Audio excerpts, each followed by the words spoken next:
क्योंकि सबसे कष्ट का समय प्राणांत का ही होता है। सारे संबंध साथ छोड़ देते हैं, सब बस आसपास खड़े रहेंगे,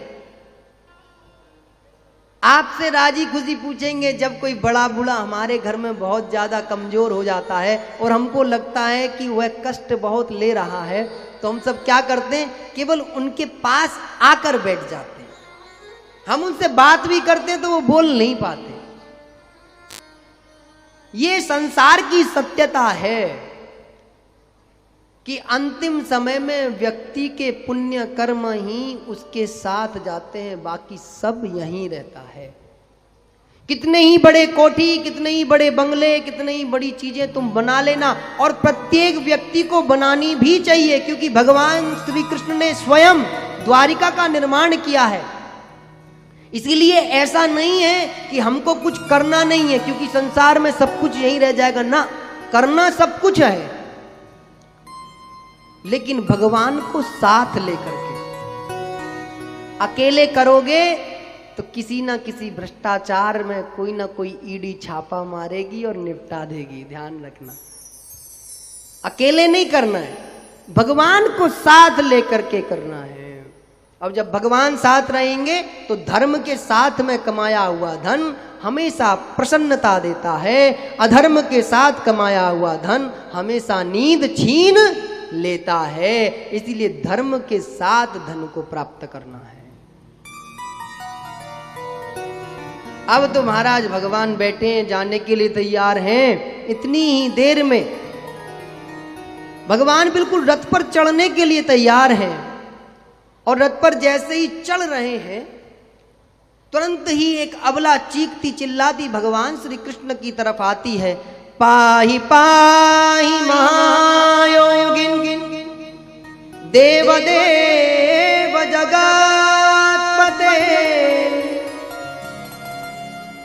हे केशव, हे माधव, मेरी रक्षा करो। आपने सबकी रक्षा करी है, मेरी भी रक्षा करो। एक अबला नारी आकर के भगवान श्री कृष्ण के चरणों में गिर जाती है। भगवान श्री कृष्ण अपने हाथ से उठाते हैं, देखते हैं ये तो महावीर अभिमन्यु की पत्नी उत्तरा है।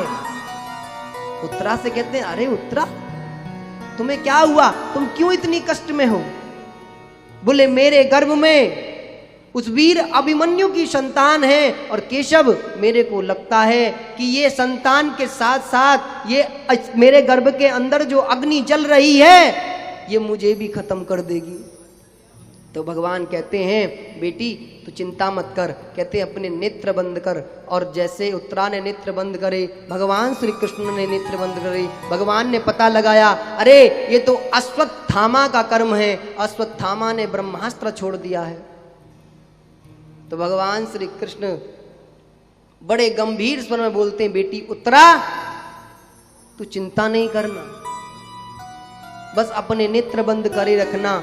शास्त्र कहते हैं, भगवान श्री कृष्ण ने अपने हाथ में जल लिया, और जैसे ही जल लिया, भगवान ने अपने हिस्से के पुण्य उत्तरा के जैसे ही शीश पर डाले हैं। तो शास्त्र कहते हैं, भगवान एक रूप में अर्जुन के सामने खड़े हैं, उत्तरा के सामने खड़े हैं, और दूसरे रूप में अंगुष्ठ के बराबर होकर के उत्तरा के गर्भ में प्रवेश हो गए। और वह जो ब्रह्मास्त्र उस बालक को मारने का प्रयास कर रहा था, उस ब्रह्मास्त्र को अपने पुण्य के प्रभाव से नष्ट कर दिया है। अपने पुण्य के प्रभाव से भगवान ने अपने पुण्य उस बालक को दिए हैं। वह अंदर बालक हाथ जोड़ करके खड़ा है, डर रहा है, थर थर कर रहा है। भगवान ने अपना चतुर्दशी दर्शन उस बालक को दिया है और उत्तरा का जीवन बचाया है। भगवान श्री कृष्ण ने कहा कि अर्जुन, अब वास्तविक दंड देने का समय आया है। अब अश्वत्थामा को दोबारा पकड़ो। दोबारा जैसे ही भगवान के सामने पकड़ करके लाए हैं, अब भगवान के सामने खड़ा है, और आज भगवान श्री कृष्ण अश्वत्थामा को दंड देते हैं, और अश्वत्थामा के माथे की मणि निकाल लेते हैं, और मणि निकालने के बाद में शरीर में घाव कर देते हैं, और अश्वत्थामा को अमर होने का वरदान दे देते हैं कि अश्वत्थामा तू इस धरती पर अमर तो रहेगा, तू मृत्यु भी मांगेगा, तुझे मृत्यु नहीं प्राप्त होगी। तेरे शरीर से बहता हुआ रक्त, तेरा शरीर गल जाएगा, सड़ जाएगा,